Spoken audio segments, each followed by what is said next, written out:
Hello and welcome back to the History of series. In today's entry we'll be taking a look at perhaps the most unique Time Lord bar the Doctor, one with a condition known as Regenerative Dissonance, where all of their previous incarnations live on in their mind, still able to exert some influence over the new them. So, what's their story? All 13 of them. This is going to be a long one, but let's find out.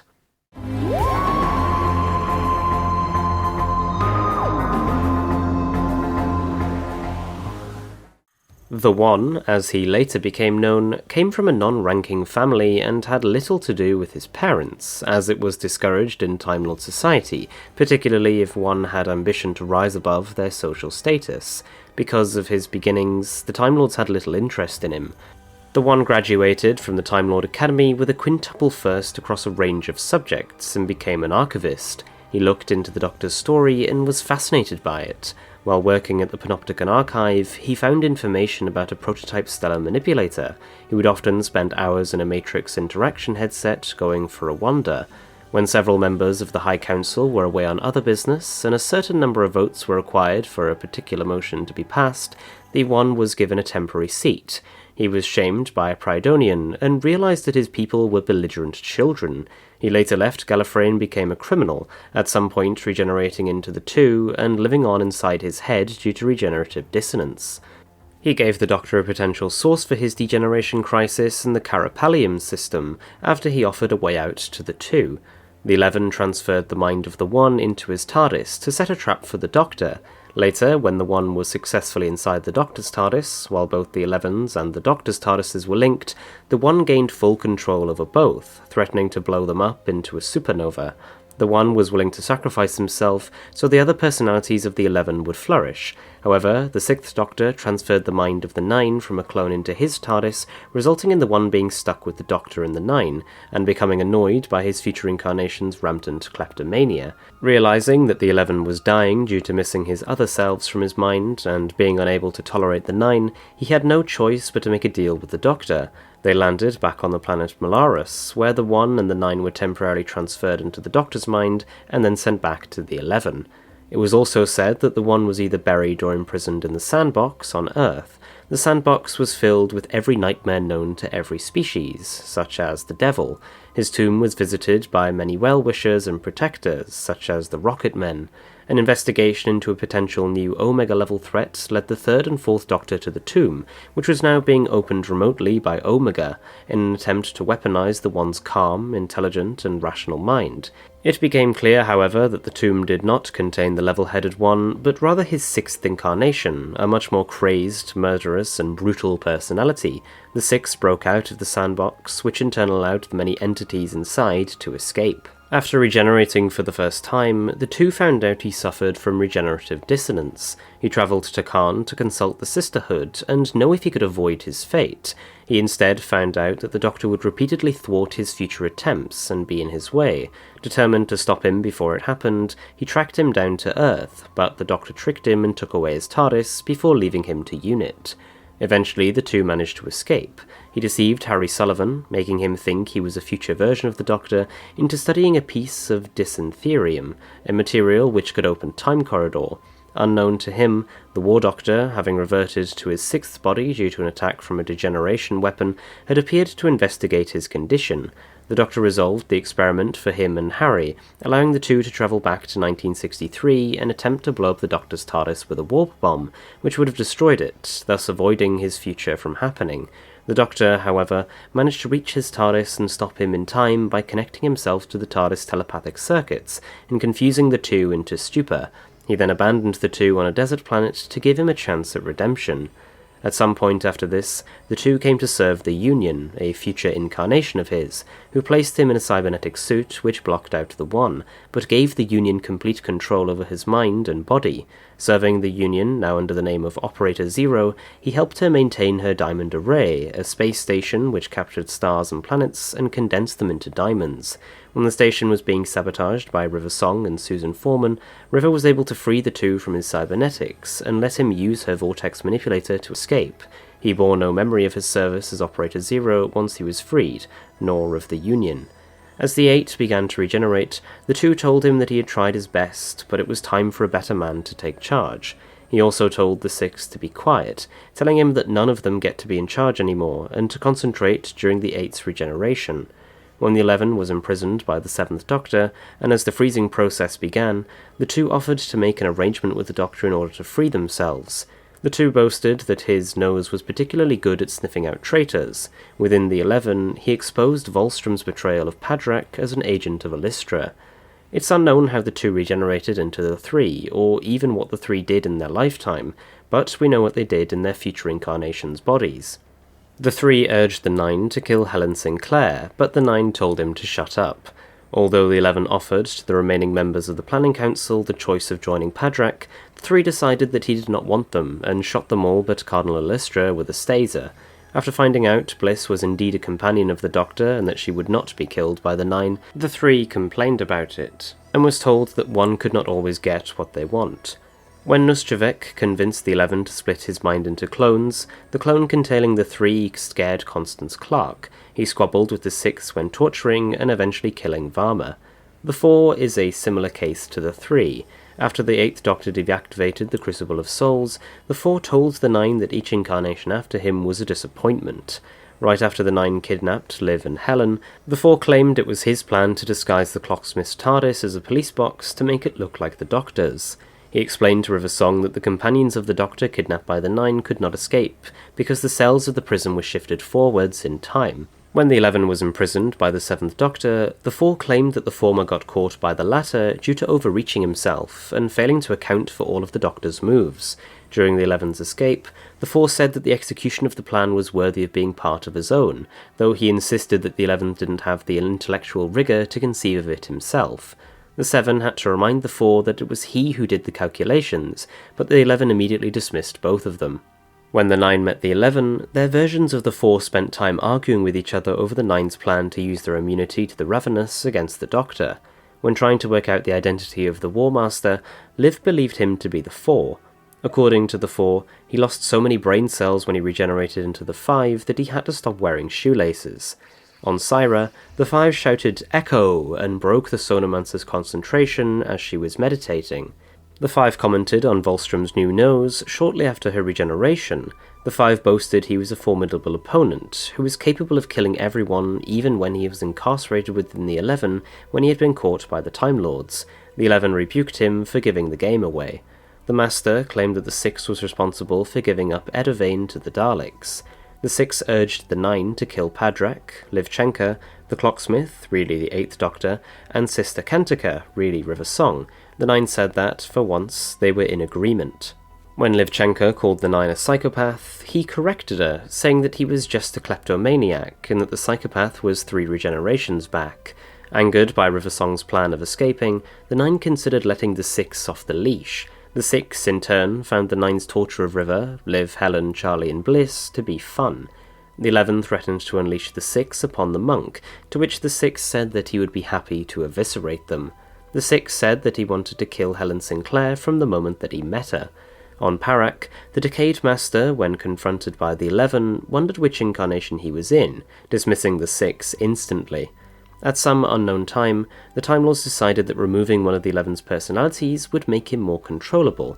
They had intended to remove the 1 and place him inside the sandbox. Instead, the 6 took his place. However, the prison was not designed to house part of a mind, enabling the 6 to move about the prison, looking into the minds of all the prisoners. Omega learned of the 1's imprisonment, and decided that he would be perfect to work with. He forced the Master to work for him and help engineer opening the box, releasing all of the prisoners inside.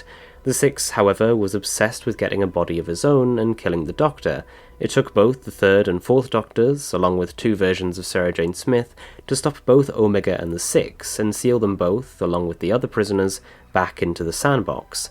Sometime later, the 11 discovered where it was and went there to retrieve his missing persona, having decided that life was less fun without him. During the 11's interrogation, Kiana mentioned that the 11 caused a massacre, and she guessed that he had been provoked by the 6. In response, the 6 said that he just wanted to know what the screams of 10,000 souls dying in agony sounded like. When the 11 tapped into her old personalities, the 6 threatened her and the 8th Doctor. The The 12 made her sixth incarnation apologize, and described him as a horrible little man. When the Doctor broke the 12's neural inhibitor whilst he was holding the Panopticon hostage with a dreadshade, the 6 emerged and delighted in the situation. When Miss Cavell convinced the 11 to split his minds into clones, the clone containing the 3 scared Constance Clark. He squabbled with the 6 when torturing and eventually killing Varma. It's unknown how the 6 regenerated into the 7, but he went from bloodthirsty and psychopathic to more analytical and reclusive. The 7 was used by the 11 while posing as a scientific advisor. When the Candyman was feeding the 11 with his various recipes tailored to each personality, the 7 praised him for the butterscotch ice cream he had made specifically for the 7, claiming it had a very delicate balance of flavours, and commended it as perfection. When the 9 was aiming to kidnap all of the Doctor's companions, Riversong told him to retrieve Katarina's dead body, as that would be the only way to get a complete collection. In fact, her body was being guarded by a younger version of River, who confronted the Time Lord, giving the older River a chance at escaping. It was the 7 who realised her plan, and wanted his future self to go back to the TARDIS. The 7's regeneration into the 8 shows a trend of becoming more level-headed, as the 8 is unique in striving to be a morally good person. In 14th century Prague, the 8 witnessed the Clocksmith and the Solvers collecting siren metal deposited by the 11's TARDIS, and claimed that the end of the universe was upon them. The Clocksmith had a duke imprison him in the Prague castle, as he would not support the Doom Coalition, although he eventually managed to escape. During this time, he was referred to as Osm by his jailers. By 1538, the 8 was living as Brother Octavian in an English monastery where he was taught to deal with the voices in his head through meditation by Abbot Malvern. Upon seeing the 8th Doctor, he ran away, but later told the abbot to make sure that the Doctor did not interfere in the matter of the chronometer. He sent the Doctor's TARDIS to the Tower of London, and, after he left with Lady Resolver, wrote a report of the Doctor's death for Thomas Cromwell. Stowing away in the Clocksmith's TARDIS, the 8 arrived in 2016 Rome and saved Helen Sinclair from walking into the road. He went to the Science Museum to stop her from completing the chronometer, and met the Doctor and River Song, launching a psychic attack against the Clocksmith. However, the Clocksmith attempted to kill the 8, who later climbed from the rubble and regenerated into the 9 in the Doctor's TARDIS. Shortly after regenerating into the 9, the 8 told him that his skill at meditation was not nearly as good as his own, and that he could not hold back the voices. While the 9 was being chased by the Chancellery Guard, the 8 suggested to him that he surrender, a suggestion quickly shut down by their current incarnation. When the 11 made a deal with the citizens of the Dark Universe to control N-Space, he transferred his other selves into robot bodies. The 8 persona was reduced to the role of cleaning the 11's palaces, but this put him in a position to help Ace, Cardinal Elistra, and Captain Rasmus when they came to defeat the 11, the 8 using his cleaning solution to neutralize the other soldiers and lead them to the Dark Gate so they could convince the Dark citizens to withdraw. The 8 said there was no need after the 11 shot and killed a man, and warned Joni Carrington to leave her date with the monk so that the 11 wouldn't kill her. The Doctor managed to convince some of the 11's previous selves that Patrick and the Sonomancer did not want him, and the 8 activated his time ring to send the 11 back to Gallifrey. With the Doctor's encouragement, the 8 successfully took control of the 11's physical body, and told the Doctor about Padrak's plans to use the resonance engine as a means to amplify Caldera's powers. When the 11 acted to undermine the 9's plan to use the Ravenous to kill the Doctor, Liv, and Helen, the 8 assumed that he had seen the light, but the 11 coldly corrected his predecessor that he was only sparing them now in order to deliver a more devastating blow later. When the 11 was pretending to have been cured of his condition after an attack by the Ravenous, he occasionally allowed the 8 to give out the impression that he was helping him to keep others in check, the other 9 personas threatening to bury the 8 in their subconscious for good if he didn't go along with the lie. While the 11 discussed her previous selves with the Doctor, who referred to the previous personas as a mad stew of voices and personalities who were all mad and homicidal, she thought that the Doctor was being unfair on the 8, whom she described as sweetness itself. The Doctor then conceded, and described him as the exception that proved the rule. When Miss Cavell convinced the 11 to split his minds into clones, the 8 was removed without being noticed by his other selves. Miss Cavell hid him in the coffin with a temporal lock. He convinced the 11 that they needed the 1 to keep the balance of the dissonance. He took control of the 11 after he visited a sect of monks on Malorus. Miss Cavell later framed him for the murder of Oliver Akron. After regenerating, the 9 initially claimed to be a new incarnation of the Doctor to Helen Sinclair and Liv Chenka. Rather than trying to be a good man like his predecessor, the Nine was motivated by kleptomanic greed. Helen and Liv helped him rob the archive on Gallifrey, but he abandoned Liv when she became suspicious of his erratic and condescending behaviour. He took Helen hostage and brought her to the Crucible of Souls. He attempted to use the Crucible to gain immortality and exercise his previous incarnations. After being thwarted by the Eighth Doctor, the Nine stole the Clocksmith TARDIS and ran away. While piloting the TARDIS, the Nine ran into River Song, whom he kidnapped. He then decided to get a complete collection of the Doctor's companions, torturing River in order to find out their names and locations. After collecting them, they were placed in a prison. However, River was able to trick the Nine into gathering Liv, Helen, Charlie and Bliss into one cell, before she manipulated him into trying to acquire Katarina's corpse after River's own past self retrieved Katarina's body, River knowing that it would take him time for the Nine to retrieve Katarina while playing on his ego, to convince him to acquire a rare specimen for his collection. Using Liv's experience of technology, Helen's experience with codes, Bliss's knowledge of computer science, and Charlie's nature as a temporal paradox, they were able to take control of the Nine's drones and escape their prison. Although the Nine returned with Katarina's corpse and nearly recaptured the group, his attempt to psychically link with the corpse to ascertain her identity caused her remaining mental activity to disrupt the Nine's mental focus, allowing the group to defeat him. While River took the other companions home, Liv and Helen remained to be rescued by the Doctor, leaving the Nine in one of the cells in the prison. Still stuck in his own prison, he was caught by the Ravenous. Upon learning that the Ravenous couldn't eat him, as his condition made his regenerative energy unappealing, the Nine attempted to use this information to set a trap for the Eighth Doctor, Liv and Helen. However, this trap was rejected by the 11 as a foolish idea, as he perceived the Nine as having wasted such a useful opportunity to exploit his immunity to the Ravenous for a far more long-term agenda. He disposed of his younger self by slipping a vortex manipulator onto his wrist and activating it, sending the Nine to a random location in space and time. Tracking the Apocalypse Death Watch, a ship that transported rich villains across the universe to observe mass catastrophes, the Nine attempted to steal most of the items on board, but acquired an unexpected ally in Thana, the last of a race who could only die from natural causes, who shared his interest in the rare.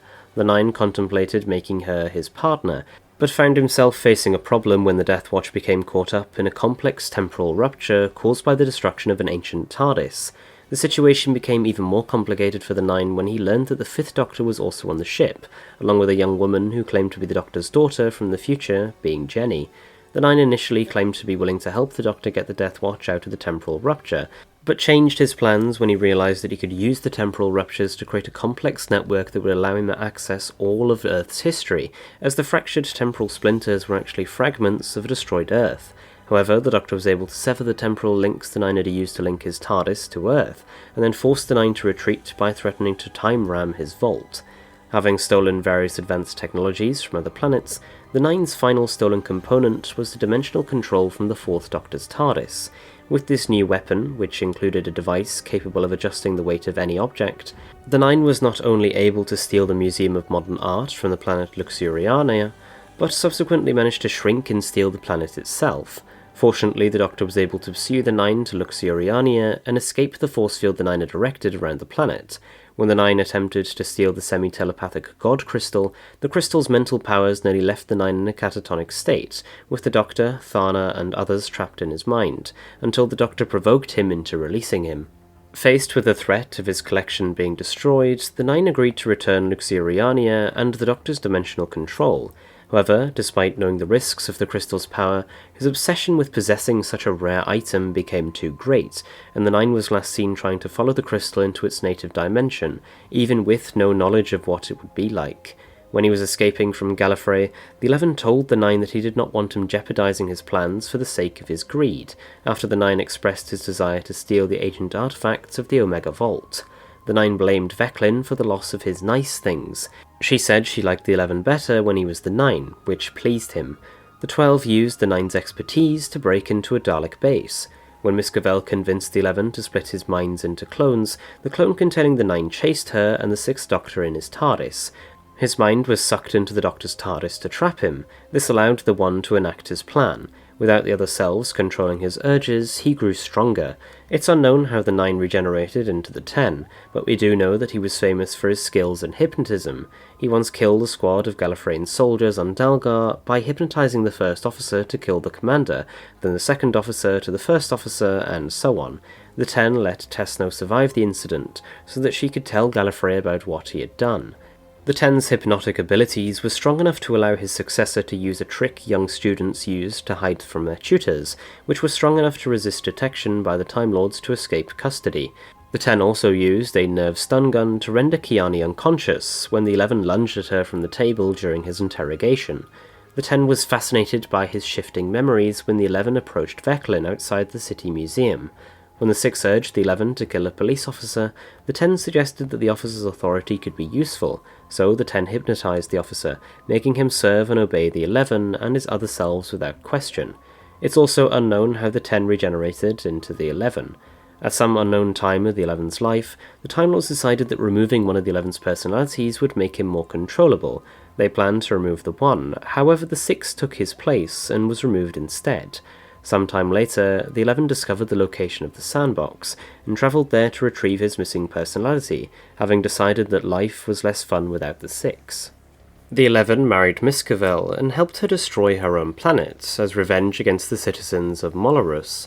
The couple then went to Molorus, where they combined duotech neural technology with a cloning dissemination machine, so that the 11 could put some of the other personalities into clones. They also left the 11's TARDIS wandering in the vortex, controlled by the mind of the 1. The 6th Doctor and Constance Clark found it, landed inside it, and brought it to Molorus. There, the Doctor was tricked by Miskavel into pouring the mind of one of the clones into the telepathic circuits of his TARDIS, allowing the 1 to take control of it and take it away, exiling the Doctor forever. However, the detachment of his original consciousness caused the 11 to become progressively weak to the point of death. While his clones lost all sense of control, he also discovered Miskavel took advantage of their plan to detach his other personalities. The 11 then accepted the help of the 8 and the Doctor, brought back to Molorus by the 1, to reverse the process and regain all of his personalities. He then proceeded to escape, taking Miskavel with him, but when he tried to dematerialize while having the Doctor's TARDIS still inside his own, the latter one dematerialized. This caused a rupture in the 11's TARDIS, sending him and Miskavel adrift. The TARDIS crashed back to Molorus at an earlier point in time, and the 11 and Miskavel were saved and cured by locals. Waiting for their TARDIS to recover, the 11 joined a group of hermits who taught him how to silence the voices of his previous incarnations through meditation.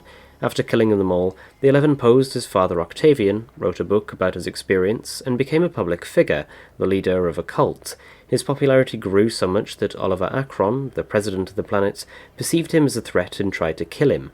The plan failed, though because in all those years Miskavel disguised herself as an assistant to Akron, and her and the 11 killed the president. The 11 tried to take hold of power immediately, but was instead arrested and tortured for murder. This was all a scheme from Miskavel. Using his TARDIS to go back in time once more, she made her way into the hospital he was kept in and arranged for his flight, making him look as if he had been the victim of a scheme from political rivals. The 11 became global president of Molorus, and built a crown that allowed him to communicate with every single inhabitant of the planet at the same time. Eventually, he got bored having to deal with two-minded beings. He convinced them to then accept his project of elevation, and dispersed nanobots in the atmosphere.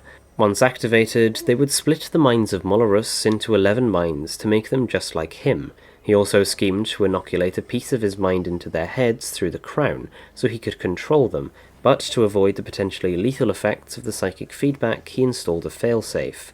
When all was ready, the 11 summoned the 6th Doctor and Constance Clark to see his triumph, and activated the nanobots. However, this last act horrified Miskavel so much that she betrayed him, and when the Doctor persuaded the Molorisian chief of security to disable the failsafe, Miskavel stopped the 11 from taking off the crown to avoid death. He was then forced to reverse the process. Weakened by the effort, he was incarcerated by Miskavel into his own TARDIS, and sent far away from Molorus. The 11 contacted Ace to use her charitable contacts to get into an isolated country and access the Dark Gate, through which he could unleash the power of the Dark Universe. There, he made contact with the Dark Citizens and used their power to become ruler of the universe, wiping out races such as the Daleks and Sontarans, and reprogramming the Cybermen to become his agents. He kept the Seventh Doctor as a jester, intending to kill him after he'd given up, but was eventually tricked by the Doctor, Ace, Cardinal Illustra, and Captain Rasmus into a Matrix projection. As he was trapped there, the Doctor struck a deal with the Dark Citizens, who abandoned the 11 and put the universe back to normal, leaving him to be captured. The 11 was taken to Gallifrey by the Doctor, where he was frozen in the Capital Prison facility. Before being frozen, he told the Doctor that it would be child's play to escape, hinting at his plan to escape using an eye filter. He was unfrozen to speak with Kalira, whom he had wanted to talk to, and manipulated her into using a neural amplifier to strengthen her suppressed powers. The 11 was unfrozen on Cardinal Padrak's orders, ostensibly for an interview with Kiani. He used his eye filter to escape, breaking into the President's office and declaring himself acting Lord President, before escaping in a stolen TARDIS with the Regeneration Codex, watched by the 8th Doctor. Using the Codex, the 11 found and activated Phaeton, a forgotten stellar manipulator, with the goal of destroying the Sun and, by extension, Mercury, Earth, and Venus. Transforming the manipulator into a Victorian workhouse staffed with artificial humans, he hired Fortuna and Cleaver to capture the Doctor, which they failed to do so. Regardless, the Doctor came to the manipulator, and the 11 captured him using his orbs. He left the Doctor to die to power the manipulator, but the Doctor's TARDIS materialized around him, saving him. As it approached, the 11 told him that his plans were far bigger than just destroying the Earth for revenge. The 11 went to Syra as part of his plans with Kalira. He planned a trap in the mines to kill the Doctor. He also tried to kill Liv, but River Song stopped him. He wanted to use Kalira to destroy planets. He sabotaged Livia's TARDIS before he went to the Crucible of Souls, and found out that Veclin had abandoned it. The 11 later followed the Doctor and his companions to 1970s New York to track Illustra and destroy the remaining Time Lords who were against Padrak's plans. There, he met the monk, and found out about the alliance of Illustra and the Weeping Angels. He later manipulated the monk and the Weeping Angels to do his bidding, helped by the monk's desire to save his own life, and used the latter to take the Time Lords who were hiding in New York as hostages. After a heated argument, he pushed Illustra from the top of the building and fought the Doctor. Then it was revealed that Padrak was just using the 11 as a pawn, causing a commotion between his past incarnations. This pushed the 11 to use his time ring to go back to Gallifrey and see the truth. The Doctor used this as his opportunity to follow him to Gallifrey. The 11 later found out that he could not enter the capital, and was found by Tesno outside the city. The latter almost killed him due to a personal grudge, but the Doctor stopped her from doing so. The 11 was later brought into the headquarters of the opposition. Tesno was asked to lock him inside a room, where he provoked Tesno. She released the 11 to challenge him, but he killed her instead and escaped. He later brought Helen as a hostage and rode a battle TARDIS to counter the plan of the Doctor to disguise as the 11 to infiltrate Padrak's headquarters. When Kalira gave Helen the power of the Sonomancer, he was held down by Helen as the latter used the battle TARDIS to destroy the resonance engine. The battle TARDIS crash-landed on Rikazon, where Helen and the 11 were taken as prisoners. During that time, Helen cared for the 11 and tried to help him control his condition. The 11 pretended to be receptive, even calling Helen his saviour, but it was all an act, since he wanted to use her new abilities from the Sonomancer in his plans, and link her with the Psychic Spider. When the 8th Doctor and Liv arrived looking for Helen, she was thrilled to see them again, despite the Doctor being sceptical of her. Eventually, the 11 joined with the Candyman to take over Colony 23, a plan which was then stopped by the Doctor, Liv, and Helen. He got away and became terrified of the Ravenous' arrival, something he saw whilst being linked to the Psychic Spider. The 11 was able to kill Jaxa and steal her TARDIS, but the ship was somehow attacked by one of the Ravenous, forcing him to send a distress call to the Doctor. When the Doctor traced the call back to its source, the 11 explained what was on Jaxa's ship, but subsequently stole the Doctor's TARDIS while the Doctor and Helen were trying to save a trapped Liv from the Ravenous, leaving them on Jaxa's dying TARDIS. However, the 11 was forced to return for the Doctor when he realised that he couldn't outrun the Ravenous on his own, even helping to rescue Liv and Helen from the space station where they were being held captive by the Nine. After tracking the legends of the Ravenous to determine where they were previously defeated, the 11 discovered that the monastery that was allegedly the place where they were trapped was actually part of a trap set by the Nine, who had learned their regenerative dissonance made them uniquely immune to the Ravenous, as it made their regenerative energy unpalatable. However, the 11 was disgusted with the 9 for wasting his knowledge on such a petty attack on the Doctor, forcing the 9 to retreat while he convinced the Ravenous to let him allegedly banish them from N-space. Having also convinced his other selves to pretend that they had been drained away by the Ravenous, the 11 intended to remain with the Doctor, Liv and Helen until he was ready to unleash the Ravenous on the universe once again to achieve his full revenge.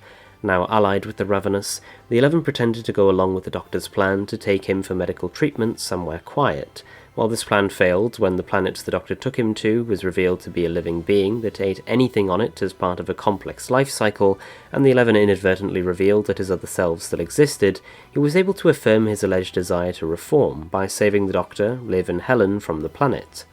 Convincing the Doctor that he still desired peace, the 11 requested to be taken to the desert planet Parak, allegedly to live on as a hermit.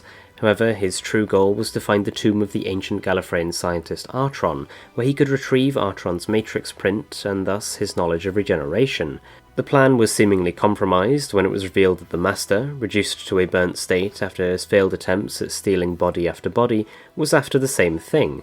The 11 proposed an alliance, which the ailing Master accepted, although he was unaware the 11 had stolen one of his weapons and unleashed the Ravenous on him and the Doctor. Although the Doctor and the Master tried to stop him, the 11 left the Master to be killed by the Ravenous while he retrieved the Matrix print.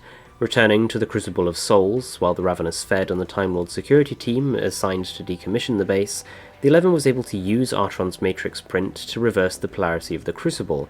Where it would have once absorbed life energy from the dying universe, it could now grant the gift of regeneration to the entire universe, making them all potential food for the Ravenous. As the 11 revelled in the thought of being the last being left in the universe, he was contacted by 3 incarnations of the Master, who offered him the still-living Artron if he would spare them from the Ravenous's current spree. The 11 accepted the deal while planning to betray the Masters anyway, but he was unaware that Artron had inadvertently created the Ravenous, who still harboured some memory of his kindness to them before their transformation.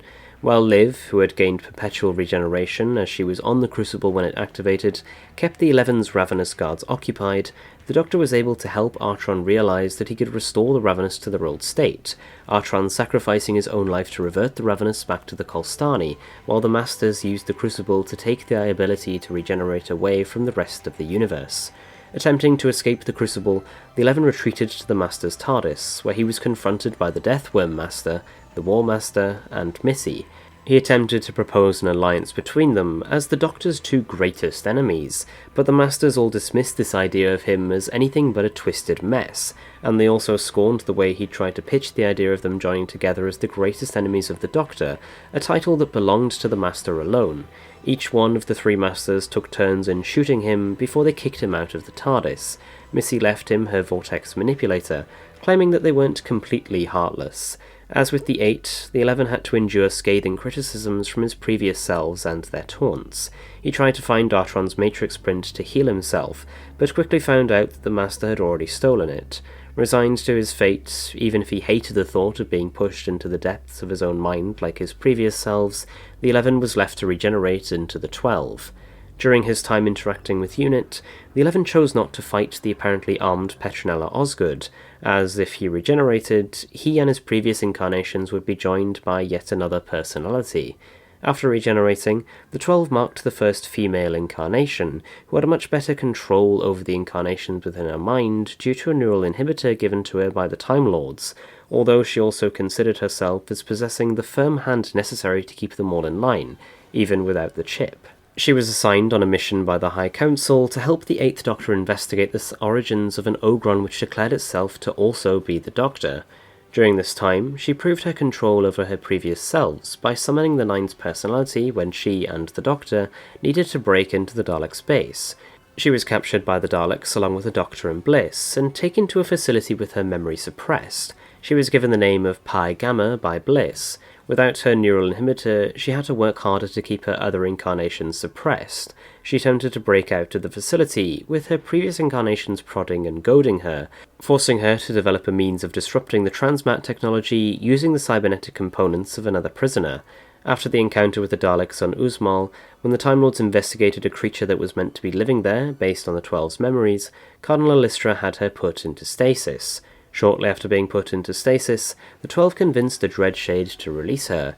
The Dreadshade was the only living being in the armory not kept in stasis, as its own terror would normally keep it contained, but after the Valiard's actions had erased the Daleks from existence, the Dreadshade had lost its immobilizing terror of the Daleks.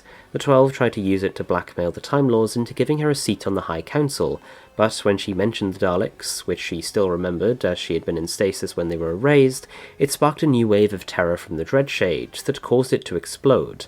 The 12 was lost in the subsequent explosion. It's unclear whether this explosion caused her to regenerate, or if a later event did. When trying to work out the identity of the War Master, Liv believed him to possibly be the 13. After speculating about the possible demise of the 12, the 8th Doctor believed it was inevitable that he would eventually cross paths with the 13. Unlike her other incarnations, who numbered themselves according to incarnation number, the 13th incarnation took on the name the Union. Rather than having each persona within her mind, they were instead merged, meaning she embodied the obsessive collecting of the 9, solely fixated on diamonds rather than a general greed, the technical knowledge of the 7, the arrogance and the smarm of the 4, the 10 and the 11, and the total insanity of the 6. The Union created the Diamond Array as a way to control the dissonance in her mind. She used the calm of her meditation room, coupled with the degeneration energy from captured Time Lords, to control this. She collected degeneration energy from the Doctor, the Master, and the Corsair, planning to take similar energy from the Monk. She captured the two to help pilot her ship, and controlled the engine she used to convert star systems into diamonds for her collection. When the Doctor returned to the Diamond Array, he undid her plans with the help of River Song and Susan Foreman, causing her regenerative dissonance to return.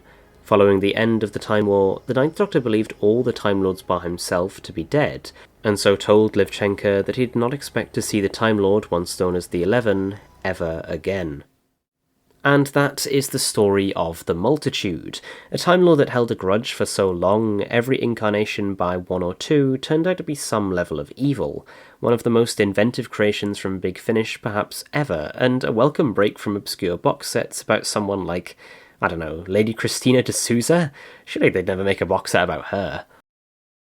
Right? I think what the Multitude represents is the potential of different Time Lords. With a Time Lords such as them, it shows that each incarnation can play a different role depending on the story, and with a Time Lords just as unique as this, you can have each and every one of them still within that story, as long as you're up to the right incarnation. But anyways guys, thanks for watching. If you enjoyed this video and want to see when I release more, then make sure to subscribe down below and click that little bell icon, as it really helps out the channel. But, as always, thanks for watching.